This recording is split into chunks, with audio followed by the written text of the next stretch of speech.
בוקר טוב לכולם, ערב שבת קודש, פרשת ויצא. כהרגלנו נלמד רעיונות מתוך פרשת השבוע, והפעם נשלב בתוך הרעיונות קצת מפניני האור החיים הקדוש. על יקיצת יעקב משנתו מובא בפסוק, ויקץ יעקב משנתו, ויאמר, אכן יש השם במקום הזה, ואנוכי לא ידעתי. רבים מהמפרשים עוסקים בהבנת תמיהתו של יעקב. אכן יש השם במקום הזה, ואנוכי לא ידעתי. רש"י מפרש שכוונת יעקב הייתה, שאם היה יודע שיש השם במקום הזה, לא היה ישן. כך כותב רש"י, ואנוכי לא ידעתי, שאילו ידעתי, לא ישנתי במקום קדוש כזה. מפירוש הספורנו נראה לכאורה שלעניין השראת השכינה והנבואה לא כל המקומות בעולם שווים, אלא יש מקומות שהם מסוגלים להשראת שכינה ונבואה, וכוונת יעקב לציין שהוא לא ידע שהמקום בו ישן הוא מקום מסוגל להשראת שכינה ונבואה. כך כותב הספורנו, אכן יש השם במקום הזה, אין ספק שזה המקום מוכן לנבואה, מאחר שראיתי בו מראה כזאת בלתי שהתכוון לנבואה. כי אומנם השתנות תכונות משמשי העצם השכלי מתנבא כפי השתנות הארץ והאוויר, כאומרם אווירה של ארץ ישראל מחכים. לעומת זאת, הרב רבי שמשון רפאל הירש טוען שהשראת השכינה ונבואה היא לא תלויה במקום, אלא באדם. רק מתוך ענווה תלה יעקב באמירתו שזה במקום. אבל באמת השראת השכינה הייתה בזכות אישיותו הנעלה. כך כותב רבי שמשון רפאל הירש, אכן יש השם במקום הזה, מתוך ענווה איננו מייחס את קרבת השם לעצמו, אלא למקום. אכן, לא בשמיים יש לבקש את השם, לכל מקום שאדם נקי כפיים מניח את ראשו, שם השם. זו מחשבתו הראשונה. והשנייה, אנוכי לא ידעתי שכבוד השם שוכן בעולם הזה עם האדם. לכאורה, יש מחלוקת בין הספורנו לבין רבי שמשון רפאל הירש, בשאלה, האם יש רמת קדושה שונה במקומות שונים בעולם. אולם, תפקידנו למעט במחלוקות.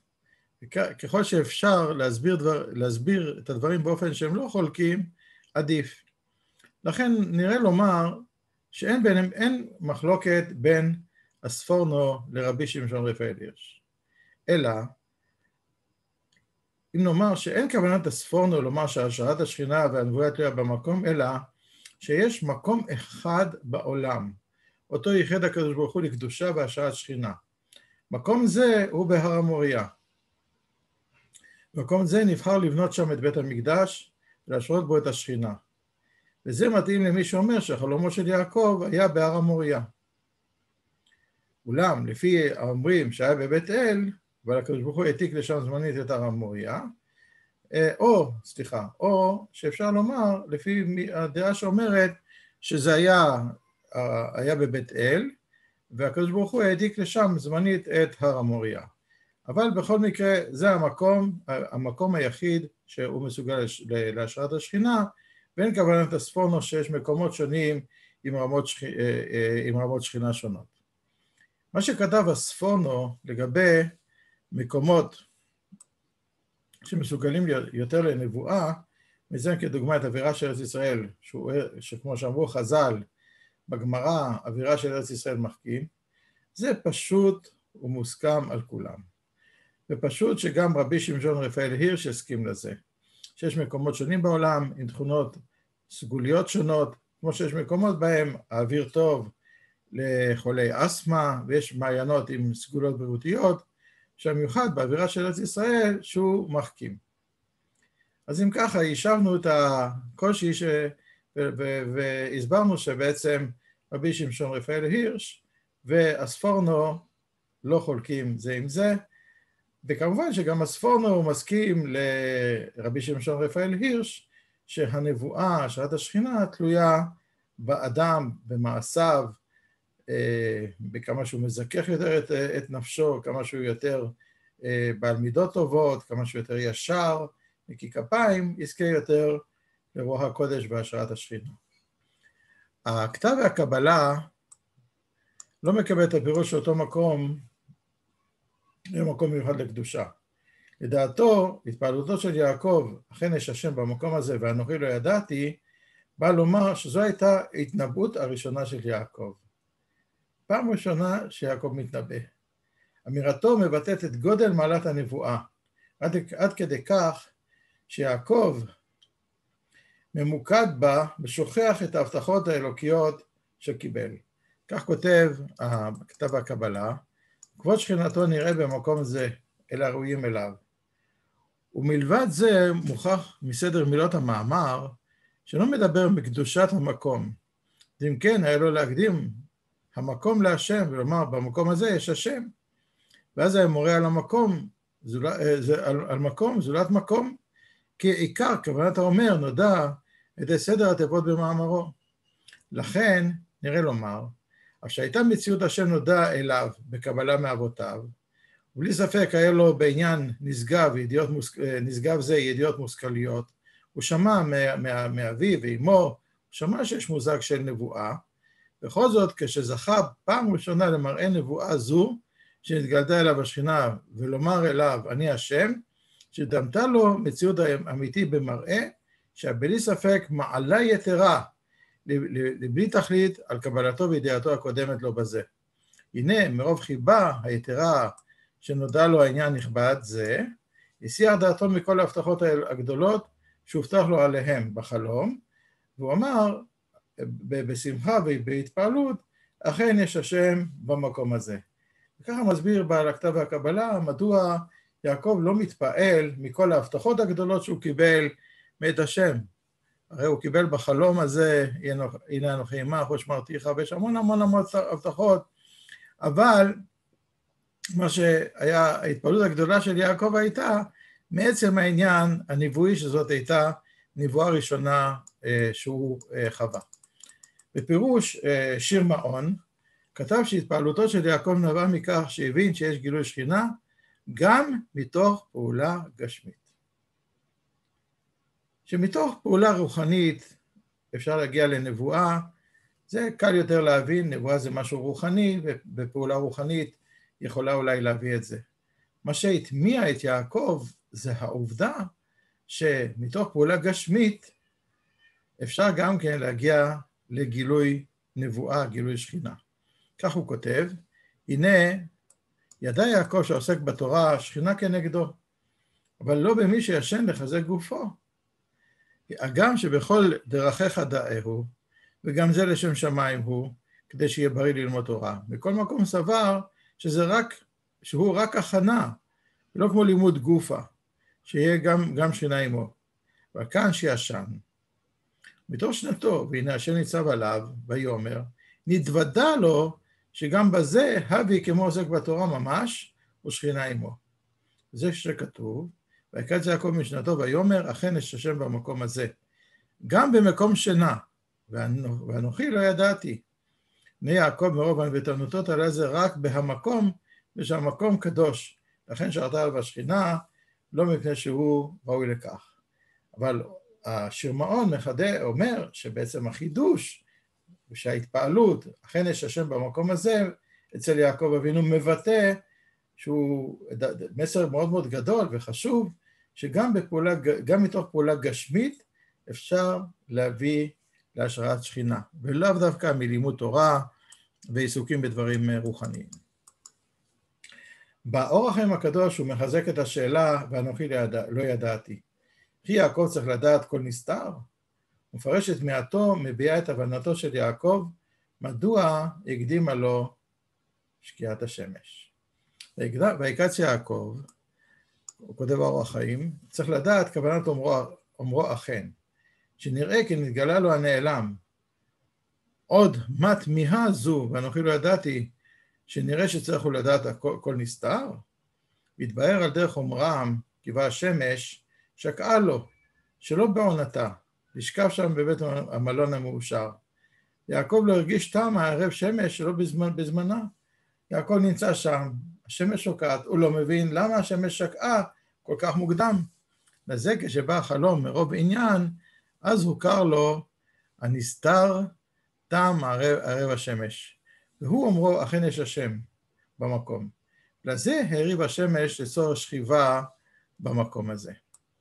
ממשיך האור החיים הקדוש, אומר שצערו של יעקב היה מכך, שאם היה יודע על מעלת אותו מקום לנבואה, היה מכין את עצמו, מתקדש, עושה פעולות הכנה, ומזה יש מסר מוסרי גדול. לפי זה, גם כשאנחנו מארחים, אדם ידוע כתלמיד חכם. יש אחד הדברים שאסורים מתוך בכלל האיסור של הונאת דברים, שזה לצער בני אדם, זה כאשר אנחנו מזמינים אפילו אדם גדול לדבר דברי תורה ולא מכינים אותו לכך. יש בזה בעיה. והנה נקרא קודם כל את הדברים של האור החיים הקדוש. אומר האור החיים הקדוש, ואומרו יש השם פירוש, שם הוא מקום שבו השם מצוי איתם תמיד יותר מכל המקומות. אשר על זה רצה השם לדבר איתו שם, מדוב ראש שמה. ואמר, ואנוכי לא ידעתי, קודם תם הדבר. כי אם היה יודע, היה מכין עצמו לנבואה. כי הנבואה צריכה הכנה כידוע. אפשר, אם היה מכין עצמו, היה מתנבא בהקיץ, ולא בחלום, ידבר בו. לכן מתעונן, ולזה מתעונן על מה שלא השכיל על זה. רש"י ז"ל פירוש, ואילו ידעתי, אילו ישנתי במקום קדוש, עד כאן. ואם לזה לבד נתכוון, נאמר עליו, ואילו ישנת, לא היה חולם חלום נבואי בכל ההבטחות, ובהכרח להשלים הכוונה במה שפירשתי. כלומר, אם ככה האור החיים הקדוש מלמד אותנו שיעקב, הצער של יעקב היה בזה שאם הוא היה יודע שיש שם גילוי שכינה באותו מקום, הוא היה מתכונן, היה מכין את עצמו לאותו גילוי שכינה. וזה מה שהפריע ליעקב. וכמו שאמרתי קודם, יש אנשים שטועים, והם חושבים שכאשר הם מזמינים לביתם אדם בר אוריין, תלמיד חכם, בלי לתאם איתו, בלי להכין אותו לכך, הם מזמינים אותו להגיד איזשהו דבר תורה בשולחן שבת. בעצם הבקשה היא דבר טוב ונכון לעשות, אבל צריך להכין אותו לכך. כי גם כאשר אדם תלמיד חכם והוא שופע ממש, יש לו שפע ידע ושפע דברים שהוא יכול להגיד, הכל צריך לבוא מתוך הכנה. כי כל דבר שבא מתוך הכנה, זה נעשה הרבה יותר טוב מאשר דברים שנעשים ככה בפתע פתאום. ואני יודע על תלמידי חכמים שהוזמנו כמה וכמה פעמים לומר דברי תורה בשולחן שבת או בכל מיני מקומות, ולא הכינו אותם לזה, שזה צייר אותם, כי הדברים יצאו להם קצת מבולבלים, לא מסודרים, ככה פתאום לקרוא לזה למישהו. וזה כמה שהכוונה היא טובה, אבל אנחנו צריכים לעשות תמיד את ההכנה, את ההכנה הטובה לקראת זה. אכן יש השם במקום, אני רוצה להביא מעשה שקרה עם הצדיק רבי אריה לוין, שהוא הוזמן פעם לישיבה כדי לשאת דברים בפני הישיבה. כן, אותו הזמינו, הכינו אותו מראש לזה. רבי אריה לוין הסתכל בבחורים בעיניו הטובות, האהובות, הציף והקיף את כל הנוכחים באהבה. נראה שגם אם היה עומד כך ושותק, הייתה זאת שיחת מוסר שלא תשכח. אבל הוא פתח ואמר, בניי היקרים, יעקב אבינו הגיע להר המוריה מותש, לאחר 14 שנה של לימוד רצוף בבית מדרשם של שם ועבר. ונרדם.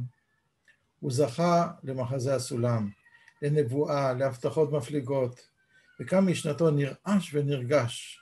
ויקץ יעקב משנתו ויאמר, אכן יש השם במקום הזה, ואנוכי לא ידעתי. פרש השיש, אם ידעתי, לא ישנתי במקום קדוש כזה. בנים יקרים, אלו הם שנותיכם היפות ביותר. מצויים אתם בין כותלי ישיבה קדושה עם רבנים מסורים. חוששני בניי, שלא כולכם יודעים להעריך זאת. לנצל זאת בכל המרץ. הזמן יקר, השנים חולפות. יום אחד תזכרו בערגה בישיבה הקדושה, באווירה מרוממת, בזוך ובזוהר, בתורה שלמדתם בה, ואז תעמכו ותאמרו, השכינה אכן שרתה שם, ואנחנו לא ידענו, שאילו ידענו, לא היינו ישנים. והדברים כל כך נכונים לבחורי ישיבה, לתלמידות אולפנה, לנצל היטב את כל השנים הטובות. ואני חושב שאפשר גם להרחיק ולהגדיל את העניין.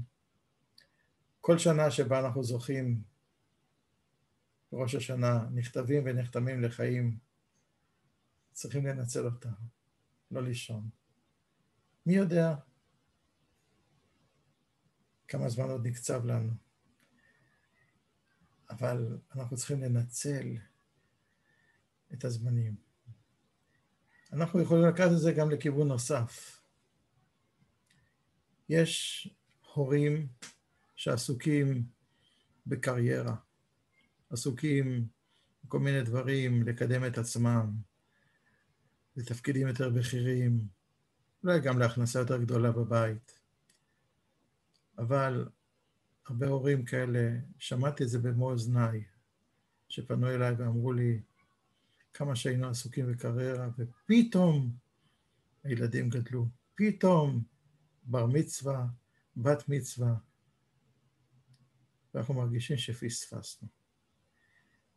צריך לדעת, כל ילד וילדה הם קדושים, אנחנו צריכים לנצל את הזמן איתם.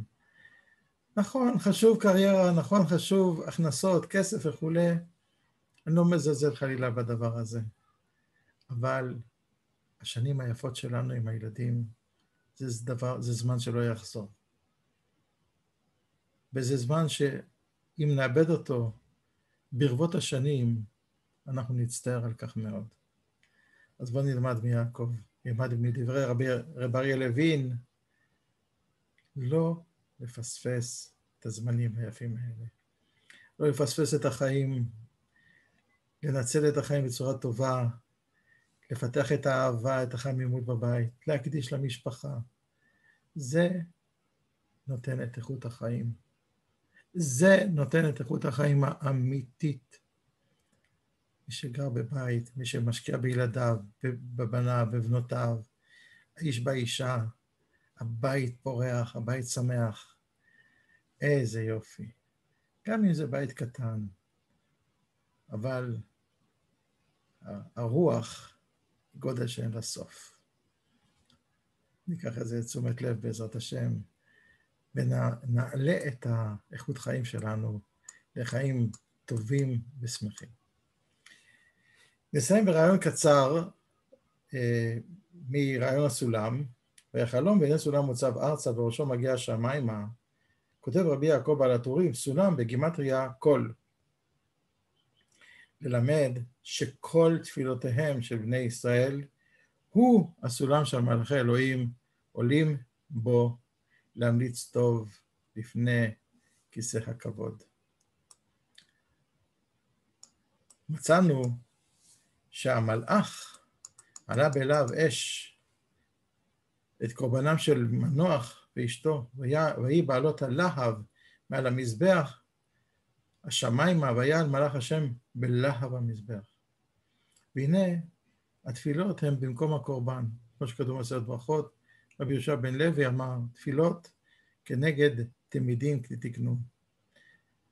ואז יורדים הם בו ובזכותו. כלומר, בזכות התפילות להביא ישועה ולהחיש אחדות.